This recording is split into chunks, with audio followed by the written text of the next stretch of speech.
오늘 하나님 말씀은 베드로전서 3장 16절에서 17절에 있는 말씀을 함께 보도록 하겠습니다. 제가 받들어 읽겠습니다. 선한 양심을 가지라.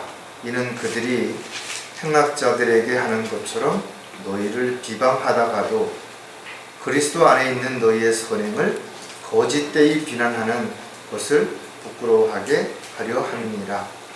하나님의 뜻이 그러하다면 악을 행하다가 고난을 당하느니 선을 행하다가 당하는 것이 나으니라. 잠깐 말씀을 해서 기도드리겠습니다. 저희들의 생명의 주인이신 주님, 저희들의 삶을 주관해 주시고 또 저희들의 생애가 오직 주님의 종으로, 일꾼으로, 도구로서 부끄럼 없는 삶을 살아갈 수 있도록 지혜와 능력을 허락해 주실 뿐만 아니라 저희들 각자가 있어야 할 자리에서 맡겨진 일들을 잘 감당할 수 있는 그런 저희들의 삶이 되도록 도와주시옵소서.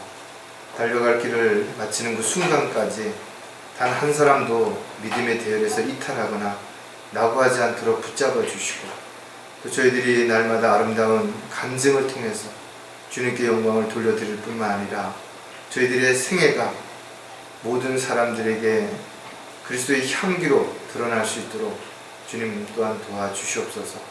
오늘도 준비케 하신 말씀을 잘 선포할 수 있도록 부족한 종의 입술을 주관해 주시고 또 듣는 회중들의 마음을 잘 일구어 주셔서 이 말씀이 열매를 맺을 수 있는 계기가 될 수 있도록 또한 도와주시옵소서. 모든 마귀의 공격과 방해를 주님 막아주셔서 또 어려움과 또 시련과 또 어려움, 고통 가운데 있다 하더라도 이것을 능히 이겨내므로 더욱더 견고해지고 더욱더 장성한 분량에 이를 수 있는 형제 자매들이 되도록 역사해 주시옵소서. 다시 오실 우리 주 예수 그리스도의 이름으로 기도드렸습니다. 여러분 혹시 살면서 믿었던 사람에게 배반 당해본 적 있으실 겁니다.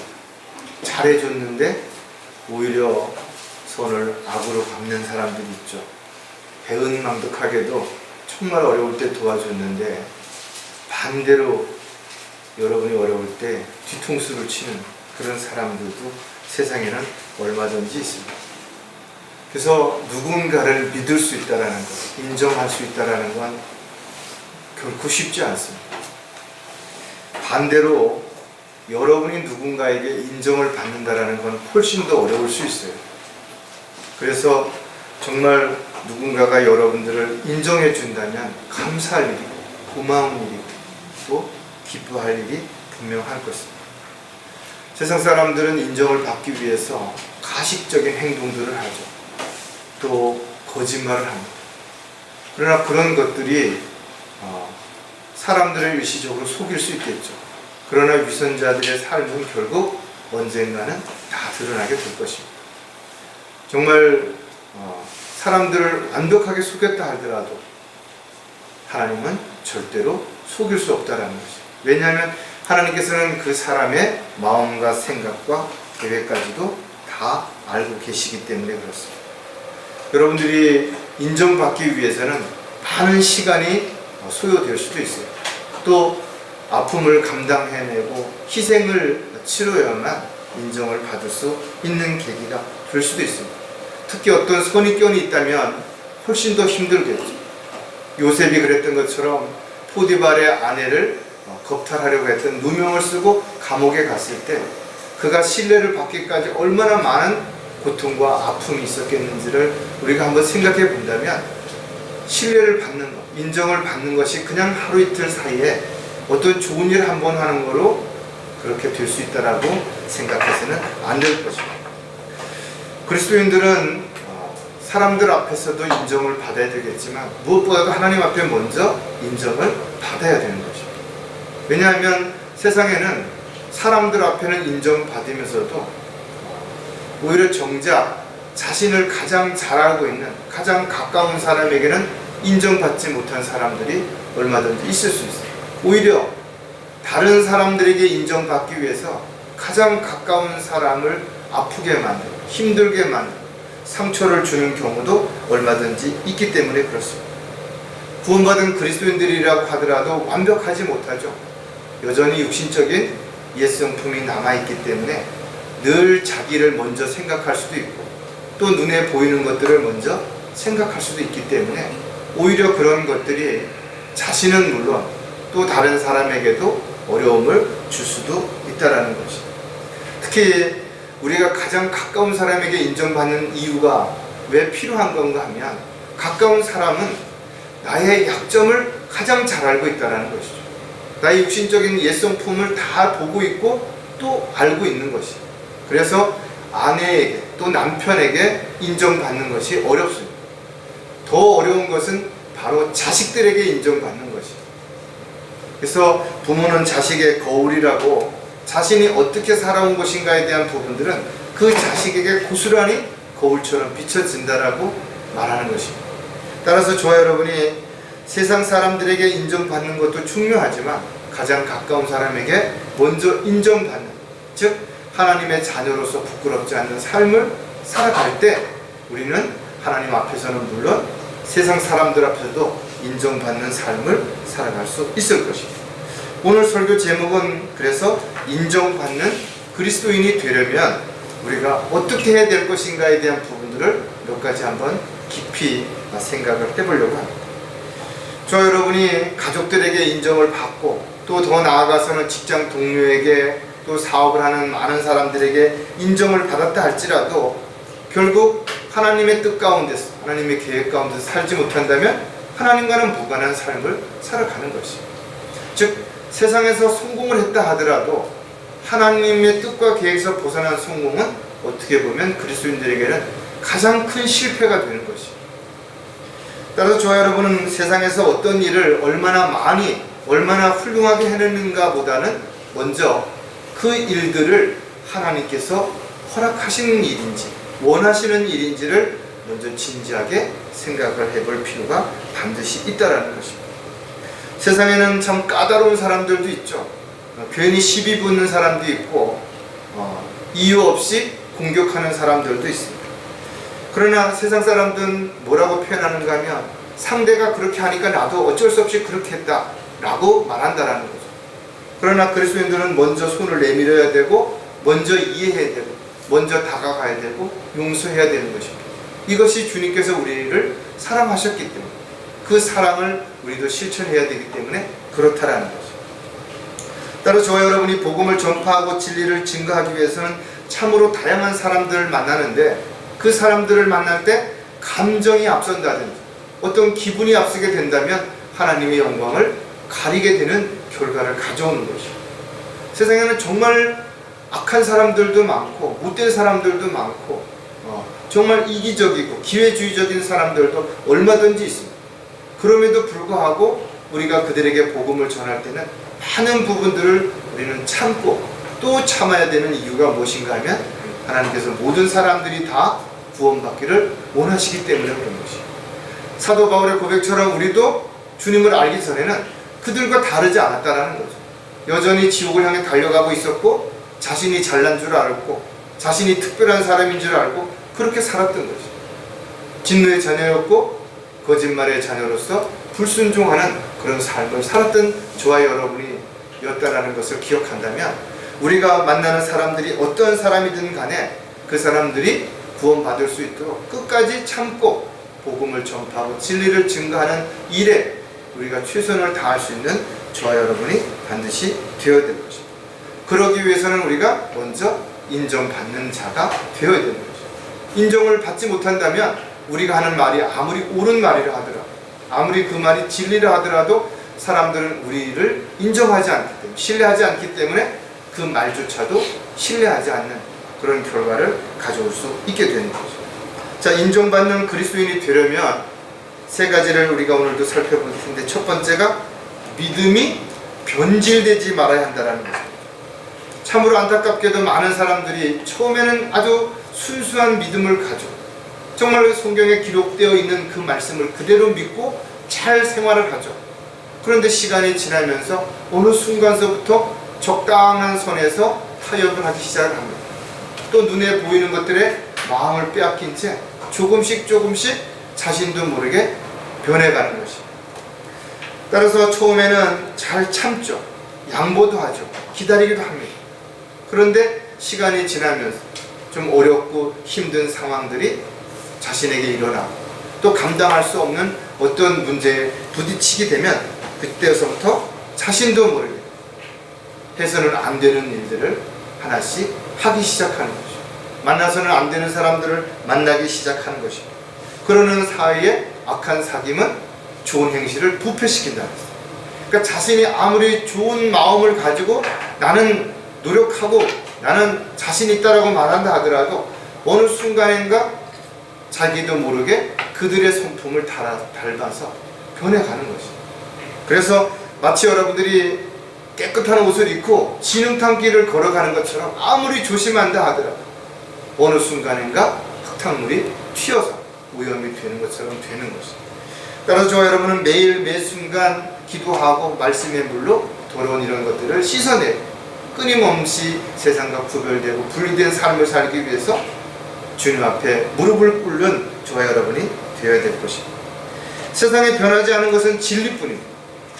우리가 진리를 믿고 진리를 따른다는 것은 변하지 않는 그 믿음을 지속하겠다라는 그런 마음입니다. 그런데 세상을 사랑하게 되면, 세상에 있는 것들을 사랑하게 되면 내 안에 있는 이 믿음이 흔들리게 되고 변질되고 오염되기 시작한다라는 거죠.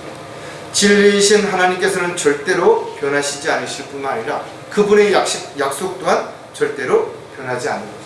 그래서 성경에 기록되어 있는 하나님의 약속은 이루어졌고 지금도 이루어지고 있고 그리고 앞으로 문자 그대로 반드시 이루어질 것입니다. 이것을 믿는 사람들이 바로 성경을 믿는 사람들이에요. 이것을 성경에 기록대로 믿는 사람들이 바로 하나님을 두려워하는 사람이고 하나님의 사랑 안에서 하나님을 사랑하는 사람이라는 것을 우리가 분명하게 알 수가 있는 것입니다. 절대로 자신의 뜻, 자신의 계획을 앞세워서 나는 무엇을 어떻게 했다라고 자랑하는 그런 어리석은 그리스도인이 되지 않도록 저와 여러분은 무엇보다도 하나님의 말씀을 따라서 그 말씀이 우리의 삶의 최종 권위가 되고 모든 것을 판단하는 데 잣대가 될 수 있어야 될 것입니다. 하나님께 인정받는 그리스도인은 끝까지 믿음이 변질되지 말아야 되는 것입니다. 그리고 그 안에서 주님의 뜻과 계획에 따라서 확신 가운데 순종하는 삶을 살아갈 때 우리의 믿음은 변질되지 않고 주님을 기쁘시게 해드리는 아름다운 삶을 살아갈 수 있을 때 인정받게 된다는 사실을 여러분 기억해야 될 것입니다. 자, 믿음이 변질되지 않기 위해서 우리는 몇 가지 특성들을 한번 생각해 봐야 되는데, 믿음이 변질되지 않으려면 오직 주님만을 신뢰해야 된다는 거죠. 주님이 아닌 다른 무엇인가를 신뢰하는, 그것이 세상이든 사람이든 돈이든 명예든 권력이든 그것을 신뢰하게 되면 어느 순간인가 나의 믿음도 흔들리고 변질될 수 있다는 거죠. 따라서 신뢰라고 하는 것은 마치 저금 통장과 같은 것이에요. 여러분들이 저금 통장을 하나 개설을 했는데 돈을 입금한 적이 없는데 어느 날 가보니까 돈이 막 입금되어 있는 그런 일이 일어날 수 있겠냐라는 거죠.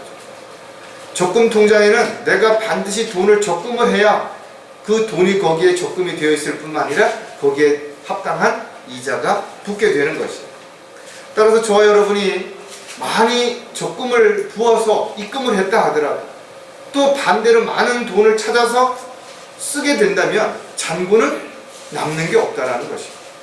따라서 저와 여러분이 믿음이라고 하는 것은 나에게 좋은 기업들 또 좋은 관계가 지속되면서 그 신뢰라는 것이 아주 조금씩 적금 통장에 쌓이는 돈처럼 쌓여가는 거예요. 그런데 살다 보면 실망할 때가 있죠.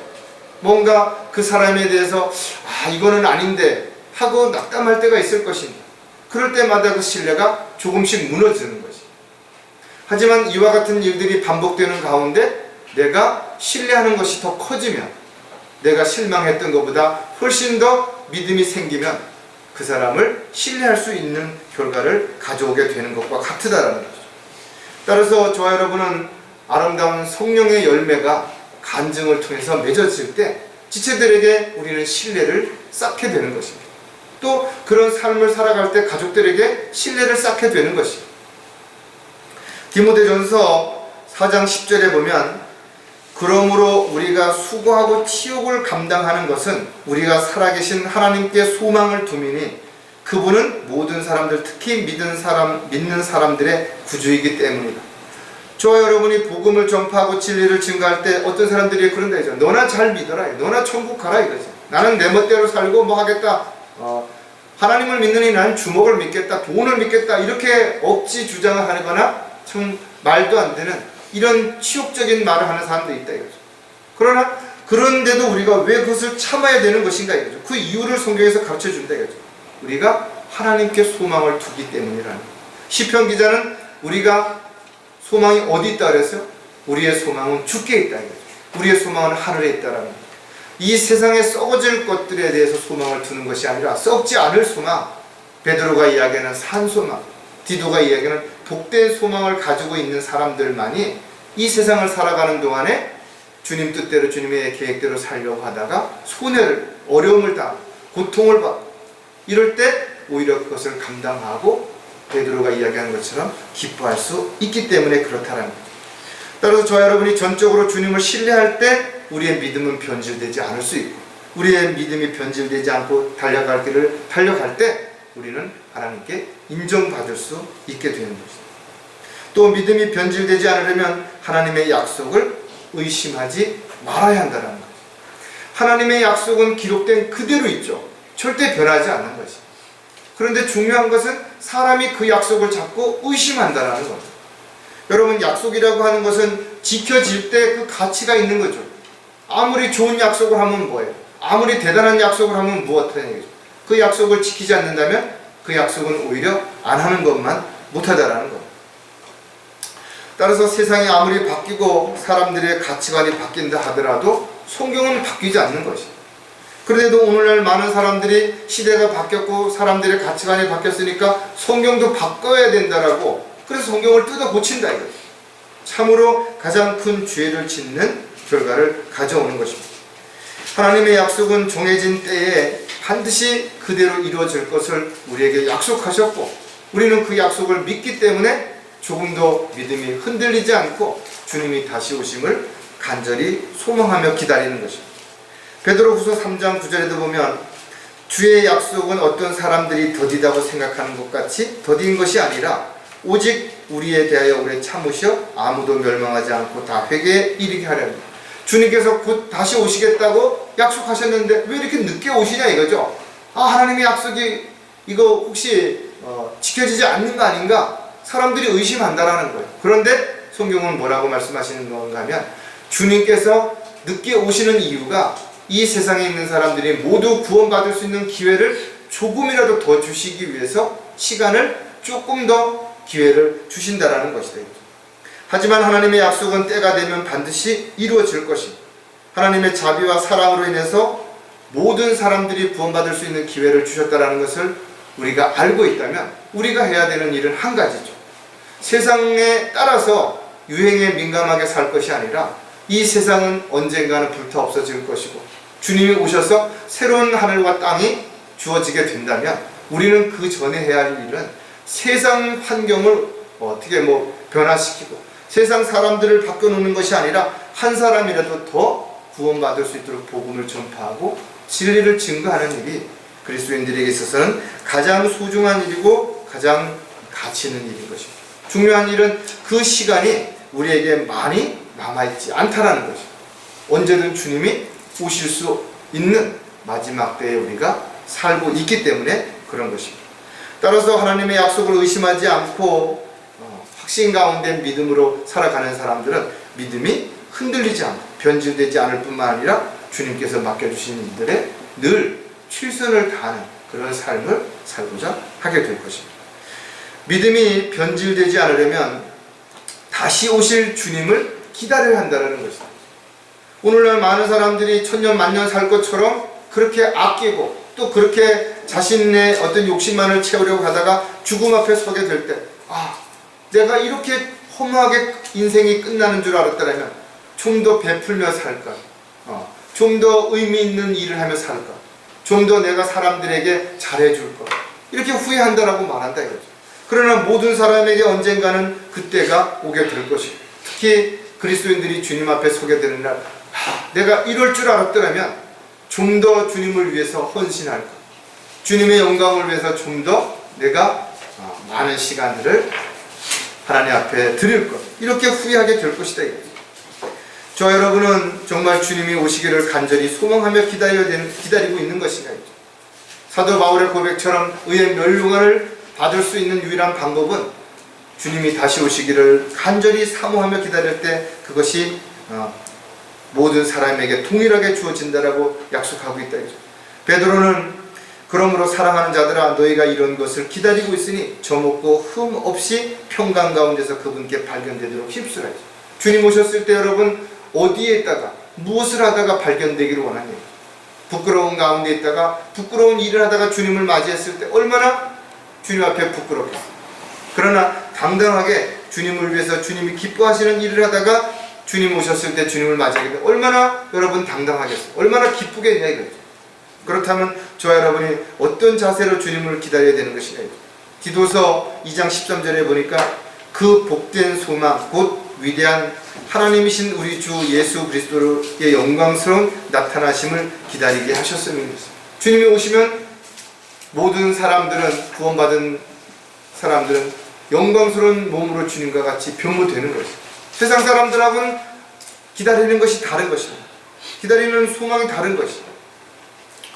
우리가 최종적으로 영원히 함께할 곳은 새 예루살렘이지만 우리는 새 하늘과 새 땅이 이 땅에 오는 것을 기다리고 있는 것입니다. 주님이 오시면 그 모든 것들이 다 이루어지게 될 것임을 우리가 너무나 잘 알고 있죠. 히브리 기자는 너희에게 인내가 필요함은 너희가 하나님의 뜻을 행한 후에 그 약속을 받기 위함이다. 우리가 이 세상에서도 주님의 뜻대로 살아갈 때 주님께서는 우리에게 필요한 것을 응답해 주시죠.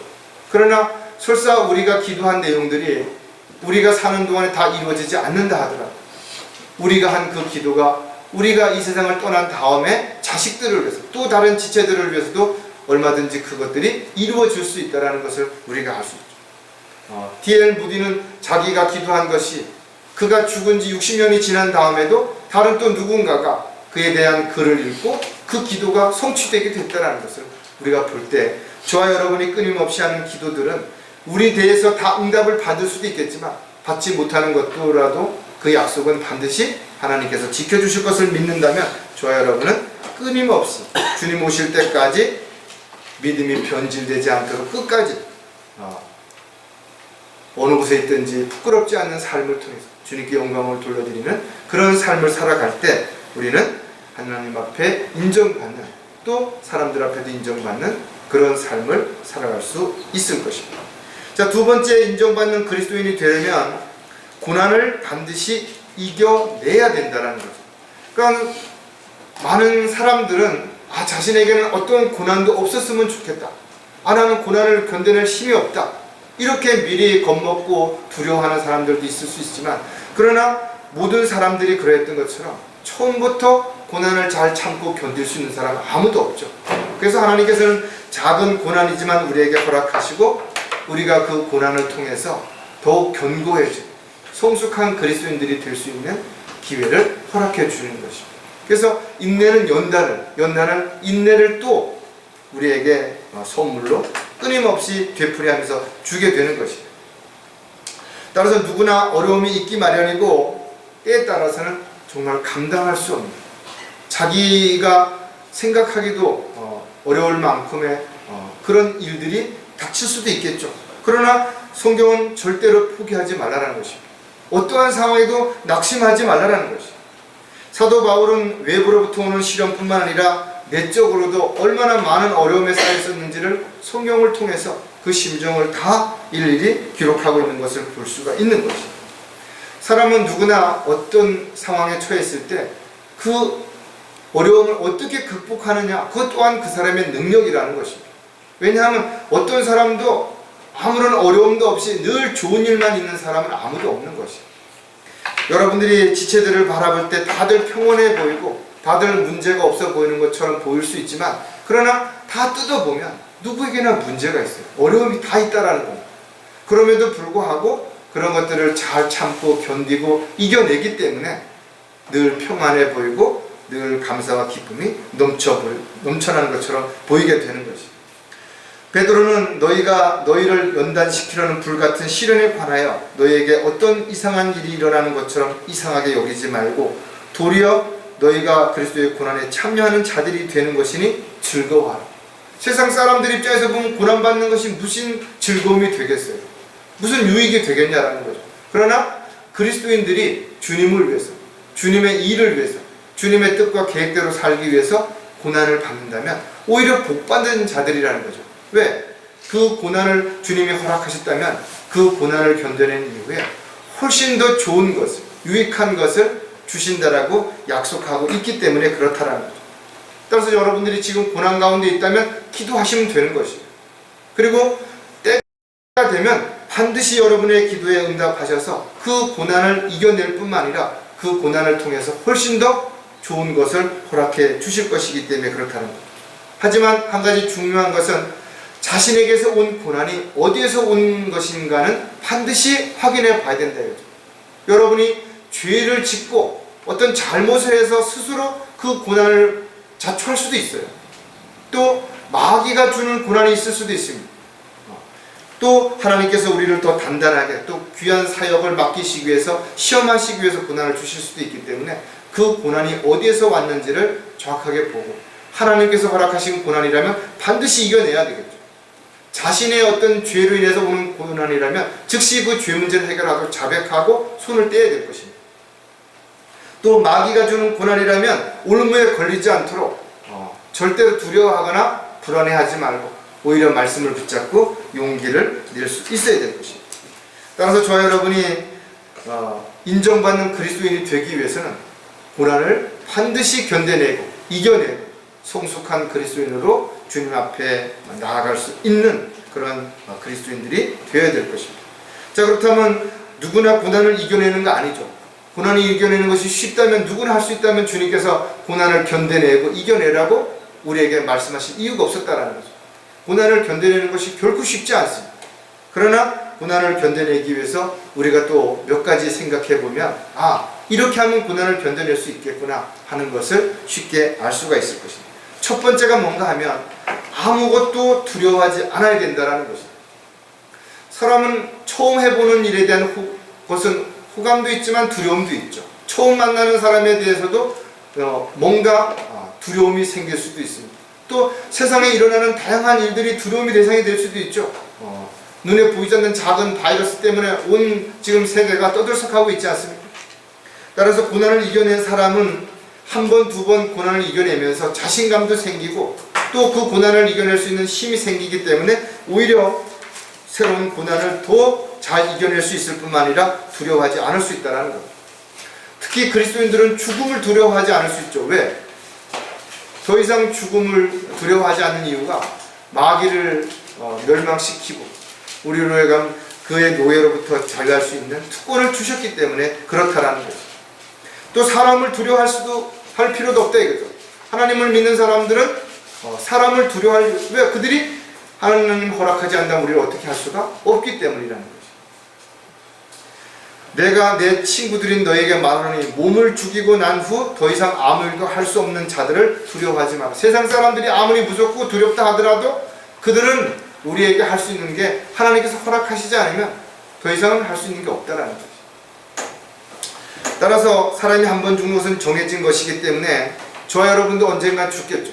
그러나 죽음을 두려워하지 않는 이유는 죽어도 다시 살 수 있다는 부활의 소망을 가지고 있기 때문에 그렇다는 거예요. 오히려 우리가 다시 살아났을 때는 영광스러운 주님의 몸과 같은 모습으로 변화되죠. 시 공간을 초월할 수 있는 그런 몸이 되기 때문에 오히려 두려워하지 않는다라는 거예요. 시편 기자는 시편 118편 6절에 주께서 내 편이시니 내가 두려워하지 아니하리라. 사람이 내게 무엇을 할 수 있으려. 여러분 한번 생각해 보세요. 여러분이 어떤 편을 나눠서 어떤 게임을 하는데 내 편으로 가장 잘할 수 있는 사람이, 능력 있는 사람이 내 편이라면 두려워할 이유가 없죠, 저걸. 그런데 전지전능하신, 불가능한 것이 없으신 분이 내 편이라면 과연 무엇이 두렵겠냐라는 거죠. 이 세상에 두려워할 게 아무것도 없다라는 것이죠.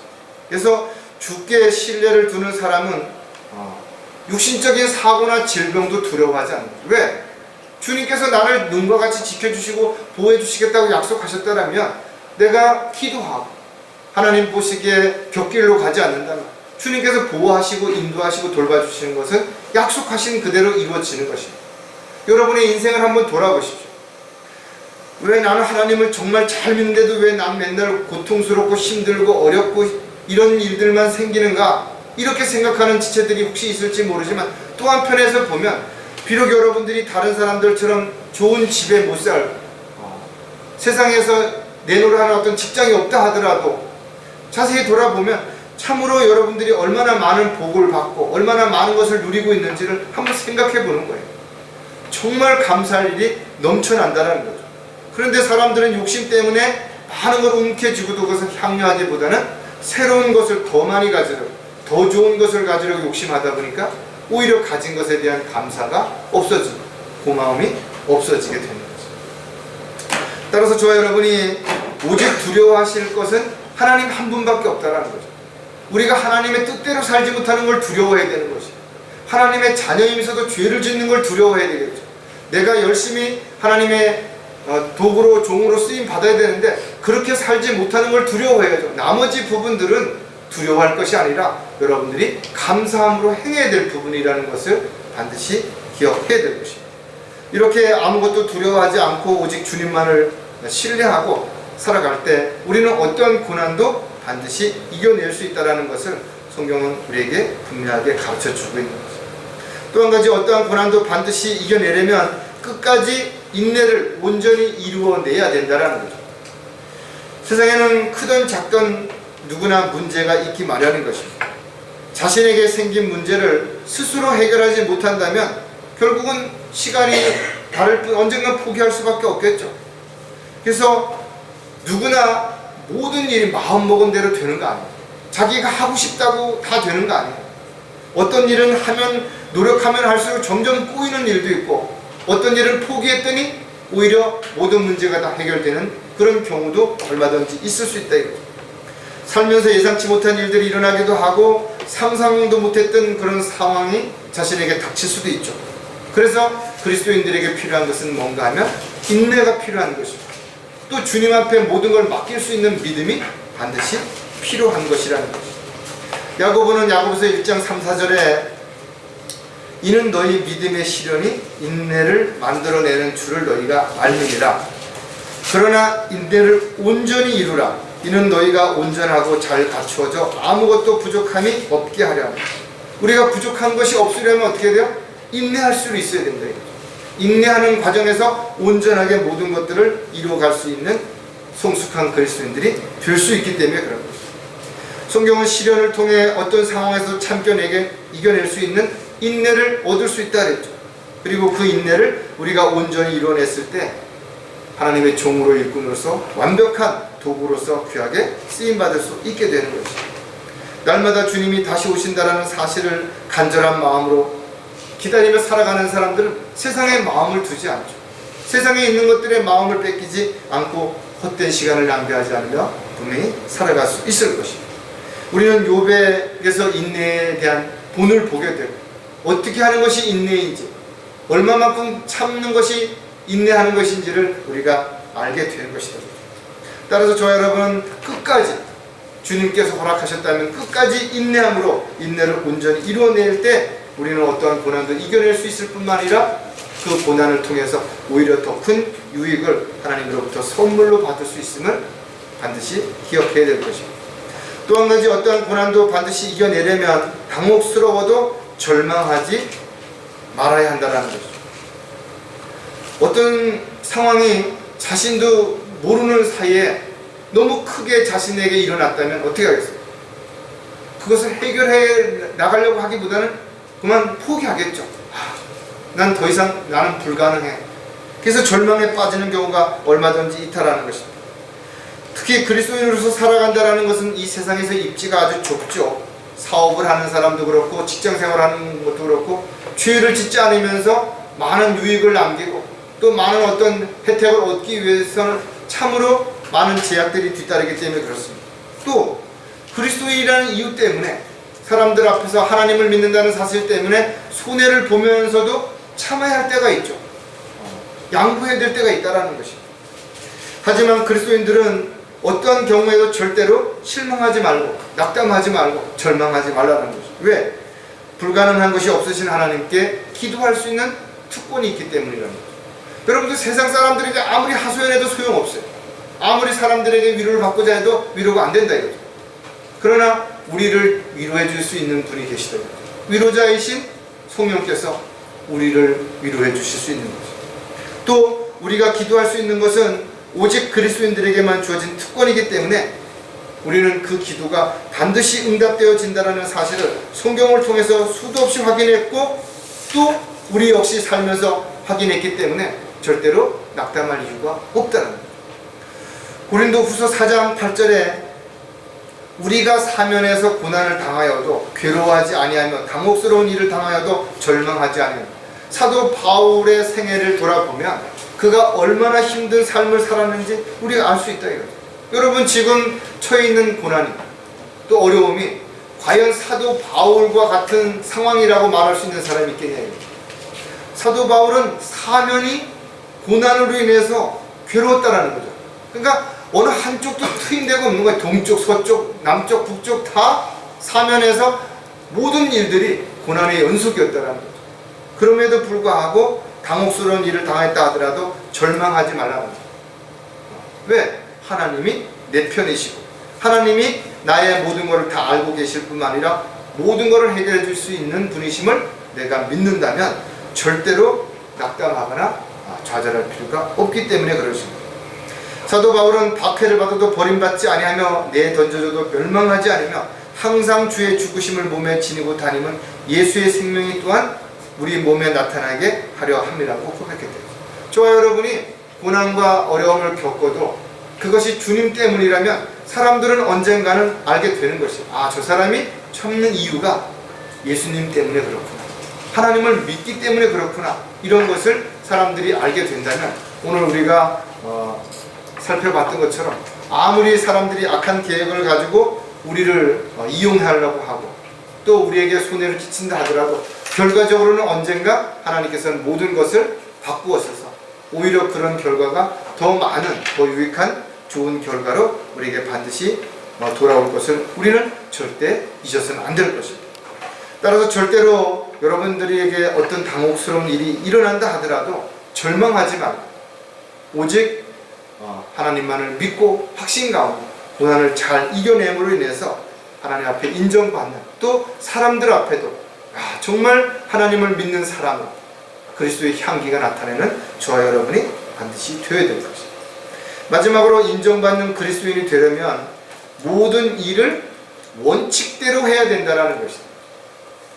빌립보서에서도 이기려고 하는 자는 규칙대로 해야 된다 이죠. 달리기를 하는 사람이 자신이 잘 달렸다 하더라도 자신이 달려야 할 그 선을 넘어서 옆 라인을 침범하게 되면 실격 처리가 되는 거예요.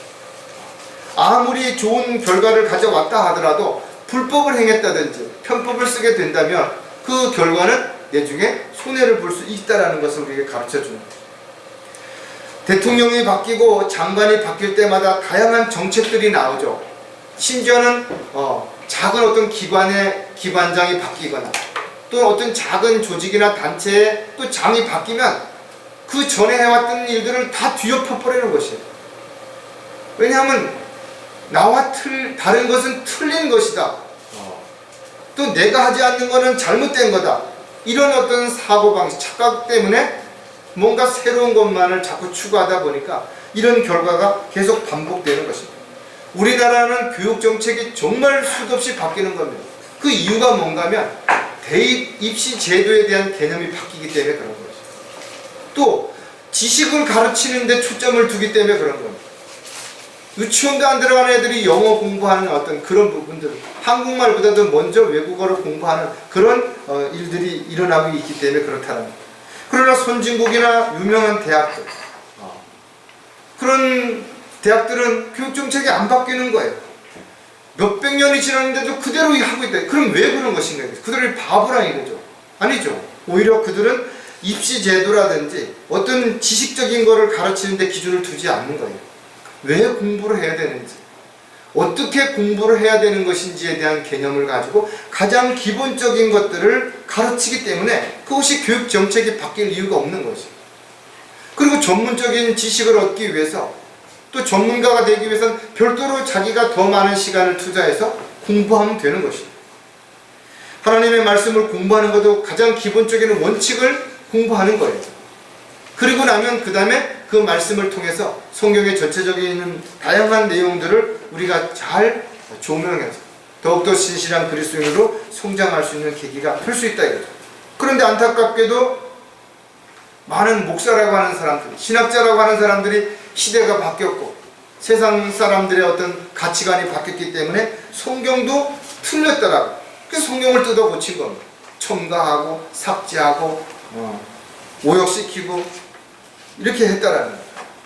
어떻게 보면 세상에 많은 죄들이 있지만 성경을 뜯어 고친 사람들이야말로 가장 악랄하고 가장 큰 죄를 진 것이 분명하죠. 왜냐하면 성경에는 예수님께서 말씀하시기를 진실로 내가 너에게 말하노니 하늘과 땅이 없어지기 전에는 율법의 1.1획도 모든 것이 이루어질 때까지 결코 없어지지 않는다.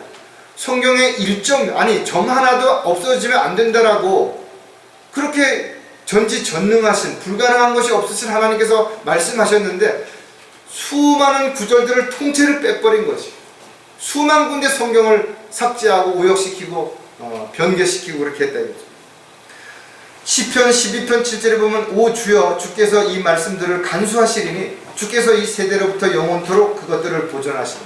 아니 하나님께서 영원토록 보존하시겠다고 약속하셨다면 그 전지전능하신 분이 약속하신 것을 못 믿는 사람들이니까 성경을 뜯어 고치는 거 아니에요? 믿는다면 하나님께서 간수하시는 것을 믿는다면 왜 바꾸겠냐.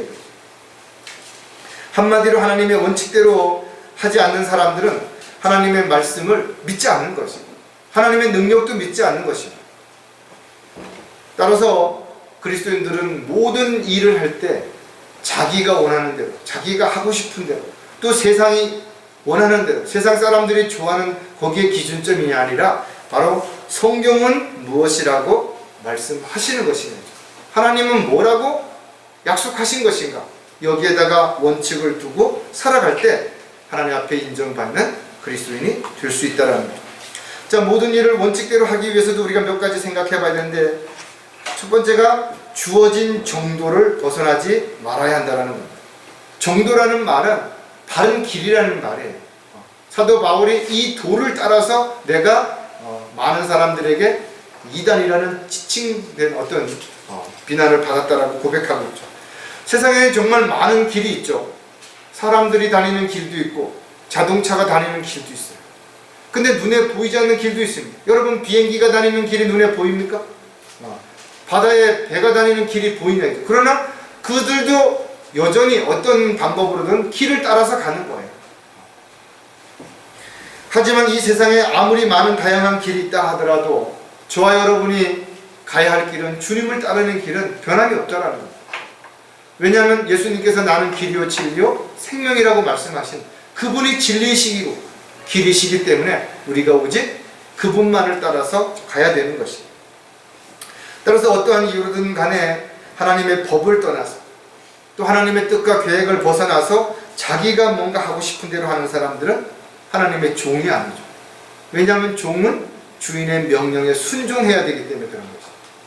따라서 일을 잘하고 일을 열심히 하는 것보다 훨씬 더 중요한 것은 주인이 시키는 일에 먼저 순종하는 자세가 반드시 되어야 된다는 거죠. 디모데전서 6장 21절에도 이것을 공언하는 어떤 사람이 믿음에 관해서는 정도를 벗어나느니라 은혜가 너희와 함께 있을지어다. 사람들 앞에서 뭐가 어떻다라고 막 공언하는 사람들 중에는 믿음에 관해서 정도를 벗어난 사람들이 있다 이거죠. 파선했다는 거죠. 그러니까 배가 어떤 암초에 부딪혀서 배 밑창이 갈라진 거예요. 시간이 얼마나 지날지 모르지만 언젠가는 그 배가 파선해버리는 거예요. 침몰해버리는 것입니다.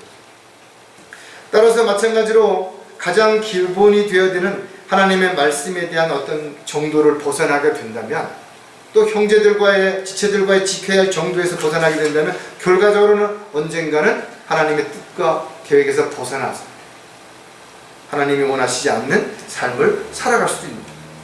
지금을 라오디아 교회 시대와 비교한다 이거죠. 왜냐하면 많은 교회들이 부를 자랑하고 사람의 숫자를 자랑하면서 차지도 덥지도 않는 주님을 문 바깥에 세워놓고 자기들끼리 하고 싶은 대로 하는 그런 교회를 비교해서 이야기하고 있는 거예요.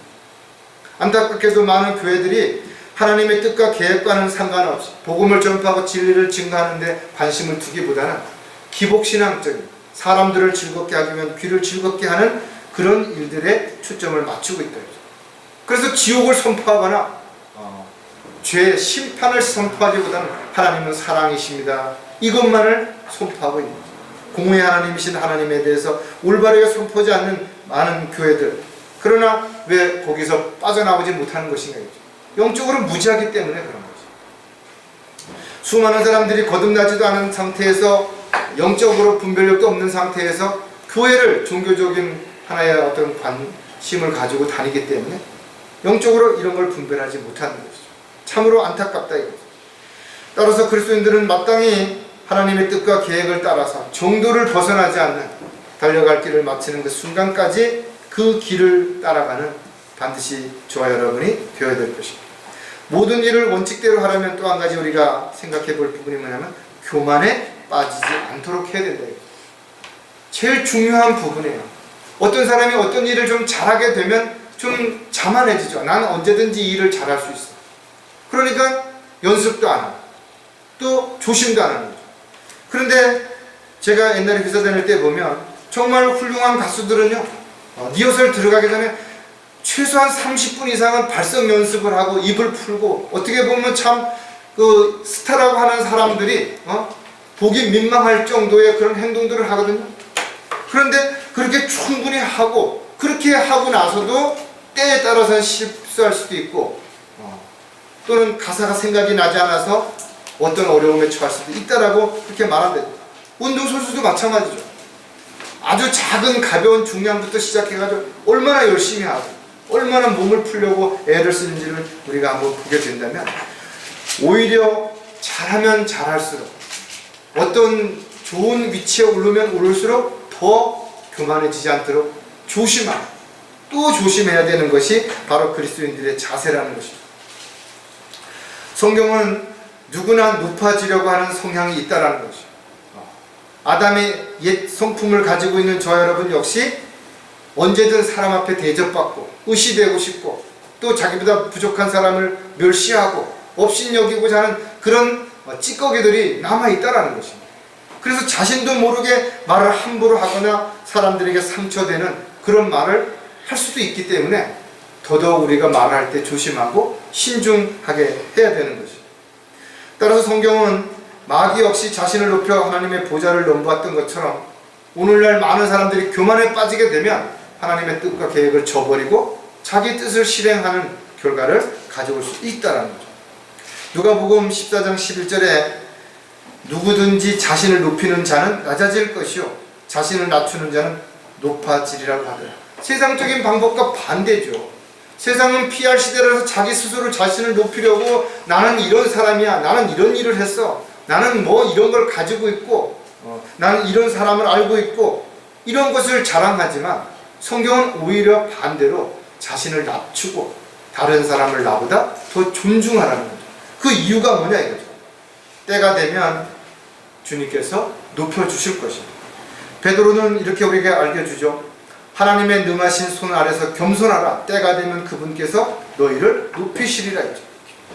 반드시 때가 되면 주님께서 우리를 높여주셔서 우리를 만왕의 왕이시고 만주해 주신 그분의 아들로서, 그분의 자녀로서 대우해 주실 뿐만 아니라 우리를 통해서 주님 계획하신 일들을 이루어가는 천년왕국에서 왕으로 통치할 수 있는 특권을 허락해 주실 것을 우리 분명히 알 수 있다. 주님께서 모든 것을 다 버리셨을 때 하나님께서는 그를 높이셔서 만왕의 왕으로서 그의 이름을 모든 이름 위에 높이셨죠. 또 모든 사람들이 그 앞에 무릎을 꿇고 주라고 시인할 때가 오게 될 것을 우리에게 가르쳐 주신 것입니다. 하나님께서는 교만한 자들을 거절하시고 겸손한 자들에게 은혜를 주신다고 솔로몬은 우리에게 가르쳐 주고 있습니다. 따라서 저와 여러분이 어떠한 경우에도 자신을 낮춰서 겸손한 상태로 교만에 빠지지 않도록 늘 다른 사람을 존중하고, 특히 믿음의 지체들, 나이가 어리다고 세상적으로 많이 배우지 못했다고 해서 업신여기거나 함부로 대하지 말고 하나님의 사랑을 받는 자로서 사랑하고 섬기고 배려할 때 하나님께서는 그 모든 축복을 반드시 허락해 주시겠다고 약속하셨다는 것을 잊지 않기를 바라는 것입니다. 모든 일을 원칙대로 하려면 한 가지 더 우리가 보면 아무도 속이려고 하지 말아야 한다는 것입니다. 사람이 무엇을 생각하고 계획할지라도 하나님은 절대로 속일 수 없죠. 왜냐하면 하나님께서 다 알고 계시기 때문에 그렇습니다. 하나님께서는 우리의 모든 걸 다 보시는 것입니다. 다 알고 계시는 것입니다. 그래서 어리석은 사람들이 하나님을 속이려고 합니다. 거짓말하고 아나니아와 사피라처럼 교회 와서도 마찬가지. 하지만 속지 말라. 하나님은 우롱당하지 아니하시느니라. 이는 사람이 무엇을 심든지 그대로 거둘 것이라. 이게 하나님의 원칙이죠. 하나님의 원칙은 심은 대로 거두는 것이 원칙입니다. 안 심었는데 뭘 거둘 수 있는 건 아무것도 없는 것이에요. 그래서 제가 늘 이야기하죠. 복 받고 싶은가? 그럼 복을 달라고 말하지 말고 하나님 앞에 복 받을 일이 무엇인지를 물어보고 그 복 받을 일이 무엇인지를 알았다면 그 복 받을 일을 해야 복을 받는 거예요. 여러분들이 어떻게 해야 하나님을 기쁘시게 해드리는지를 알아야 되고 그 다음에 하나님을 기쁘시게 해드리는 일을 위해서 여러분이 그렇게 살아야 하나님께 기쁨을 드릴 뿐만 아니라 하나님께서 여러분들을 사랑하시게 되는 것임을 우리가 분명히 알아요. 하나님이 아가페적인 사랑으로 값없이 우리에게 모든 것을 주신다고 하더라도 아무런 방법도 조건도 없이 그냥 지금 주실 수 있는 건 아니에요. 우리를 이처럼 사랑하셔서 지옥으로부터 구원해 주신 것은 하나님께서 값없이 주셨지만 우리가 구원받은 이후에는 반드시 우리가 심은 대로 하나님 앞에 상과 유업을 받는다는 사실을 기억한다면 주님 앞에 서는 날 부끄럽당하지 않으려면 반드시 우리는 빈손으로 주님 앞에 서지 않도록 주님이 기뻐하시고 원하시는 일들을 위해서 우리가 뭔가를 반드시 해야 된다는 거죠. 갈라디아서 6장 3절에 보면 만일 어떤 사람이 아무것도 아니면서 무언가 되는 줄로 생각하면 그 사람은 자신을 속이는 것이죠. 성경 한 몇 번 읽고서 나는 성경을 다 안다고 이거 안 된다 이거죠. 뭐 자기가 남보다 좀 더 열심히 뭔가 했다고 해서 특별한 것처럼 생각하면 안 된다 이거죠. 겉으로 드러나지 않게 훨씬 더 믿음이 좋은 사람들도 있고 정말 이름도 없이 빛도 없이 온 생애를 주님만을 위해서 살다 간 신실한 그리스도인들도 얼마든지 있기 때문에 저와 여러분은 늘 다른 사람과 비교하지 말고 자신을 하나님 앞에서 정말 내가 올바른 삶을 살고자 하는지 내가 정말 거짓 없이 진실되게 살고자 하는지 나에게 주어진 것을 주님을 기쁘시게 해드리기 위해서 효율적으로 사용하고 있는지 이런 것들을 스스로를 돌아보는 점검하는 저와 여러분이 반드시 되어야 될 것입니다. 성경은 하나님을 속이는 자를 미워하신다고 분명히 기록하고 있죠. 주께서는 거짓말하는 자들을 멸시하시며 주께서는 피 흘리는 자와 속이는 자를 미워하시나니. 오히려 이런 사람들을 하나님께서는 가증스러운 사람들이라고 그렇게 표현한다 이거죠. 따라 저와 여러분 하나님의 원칙대로 살기 위해서는 어떤 경우에 누구도 속이려고 하는 그런 어리석은 자가 아니라 진실되게 진리 안에서 말하고 진리를 따라 살아가는 진리 안에서 주님께 영광을 돌려드리는 저와 여러분이 되시기를 주의 이름으로 부탁을 드리겠습니다. 기도하겠습니다. 하나님 아버지, 오늘도 저희들이 자신을 돌아볼 때 참으로 어리석은 부분들도 있고 부족한 부분들도 너무나 많습니다. 때로는 게으르고 나태하기도 하고 때로는 알면서 이런저런 변명과 핑계를 앞세울 때도 있습니다. 다시 한번 오늘 주님 앞에 말씀을 통해서 주님 앞에 인정받을 뿐만 아니라 사람들 앞에서도 인정받는 자로서 복음을 전파하고 진리를 증거할 수 있는 주님의 일꾼으로 도구로 살아갈 수 있도록 늘 선한 양심을 가지고 어느 곳에서든지 부끄럽지 않은 그런 그리스도의 향기나는 삶을 살아갈 수 있도록 인도해 주시옵소서. 다시 오실 우리 주 예수 그리스도의 이름으로 기도드렸습니다.